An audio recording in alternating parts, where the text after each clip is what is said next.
L'étude qui nous a été demandée par le Conseil régional de Bretagne est une étude sur la demande, sur la faiblesse de la demande en écomatériaux en Bretagne. Donc l'enjeu était de comprendre pourquoi finalement des personnes qui souhaitent rénover une maison ou acheter une maison, faire construire une maison, n'utilisent pas ou utilisent très peu des écomatériaux. Quand on réalise une étude sociologique, on essaye de trouver un peu des portraits, des figures, des familles, si vous voulez, et donc on en a identifié 6, notamment une qu'on a appelée le bricoleur militant, personnage qui est particulièrement intéressé par ces matériaux, qui va beaucoup bricoler par lui-même, qui va expérimenter, qui va essayer d'innover, donc personnage qui peut être intéressant aussi pour promouvoir les écomatériaux.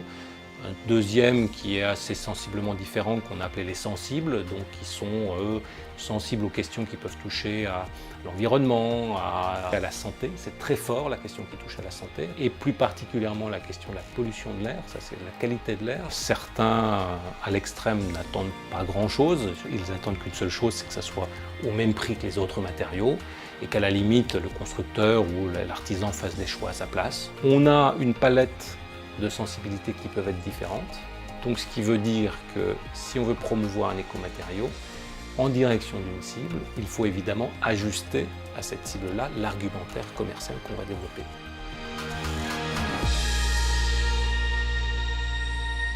J'habite une partie de l'année cette petite maison donc, qui se situe à l'Armor-Baden. Et on a acheté cette maison il y a environ 6 ans. Qu'on a retapé. On ne voulait pas utiliser les matériaux qu'on trouve les plus couramment, laine de roche, laine de verre. Bon, pour des raisons diverses qui tiennent au côté désagréable du produit quand il faut le poser, au fait que ce soit un produit assez volatile et qui reste un petit peu dans l'air des maisons et qui se dégrade en fait avec le temps. On s'est beaucoup documenté, on a beaucoup fait de recherches sur internet jusqu'à trouver donc, ce matériau qu'on a choisi, qui s'appelle du métis, qui est un produit qui est issu en fait du recyclage de tissus, de choses comme ça en fait, qui sont conditionnés pour obtenir en fait un matériau d'isolation. Et ce matériau, donc le métis, nous a paru être un bon compromis entre donc, la recherche d'un produit issu du recyclage, avec de bonnes qualités donc, thermiques, des qualités phoniques en plus que n'ont pas les matériaux de base, relativement agréable à poser.